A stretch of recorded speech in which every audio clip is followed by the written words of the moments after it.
Bangladesh, grappling with economic hardship and political polarization, is engulfed in violent protests. At the heart of the unrest lies a contentious job quota system, designed to uplift marginalized communities but accused of perpetuating inequality.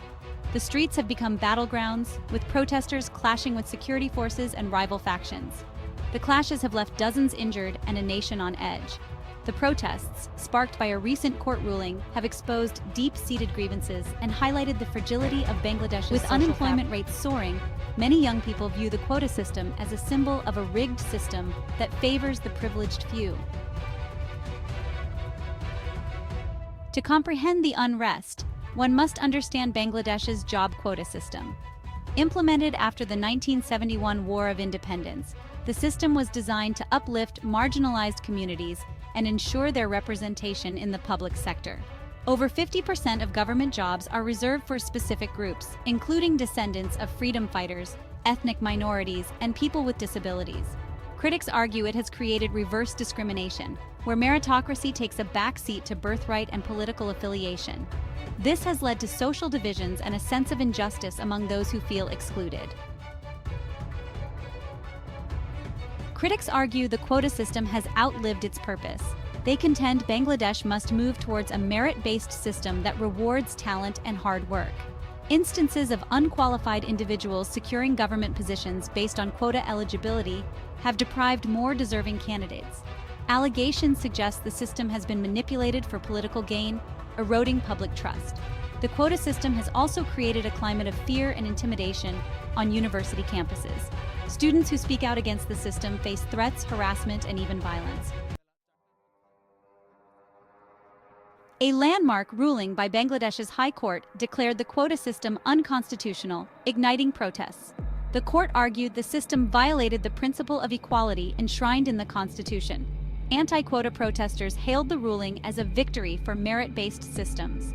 Pro-quota groups viewed it as an attack on their hard-won rights, essential to protect marginalized communities.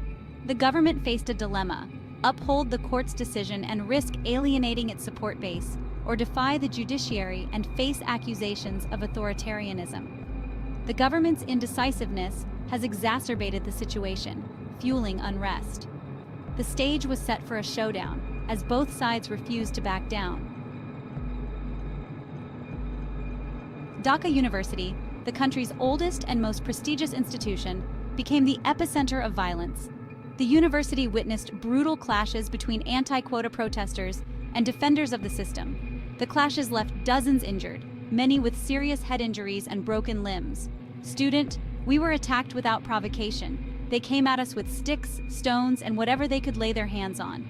Another student, I saw my friends being beaten mercilessly. There was blood everywhere. It was a nightmare. The violence sent shockwaves through society as images of bloodied students and burning vehicles flooded social media. The clashes highlighted the deep divisions within Bangladeshi society and the urgent need for dialogue and reconciliation. Concerns were raised about student political organizations, some accused of inciting violence for political gain.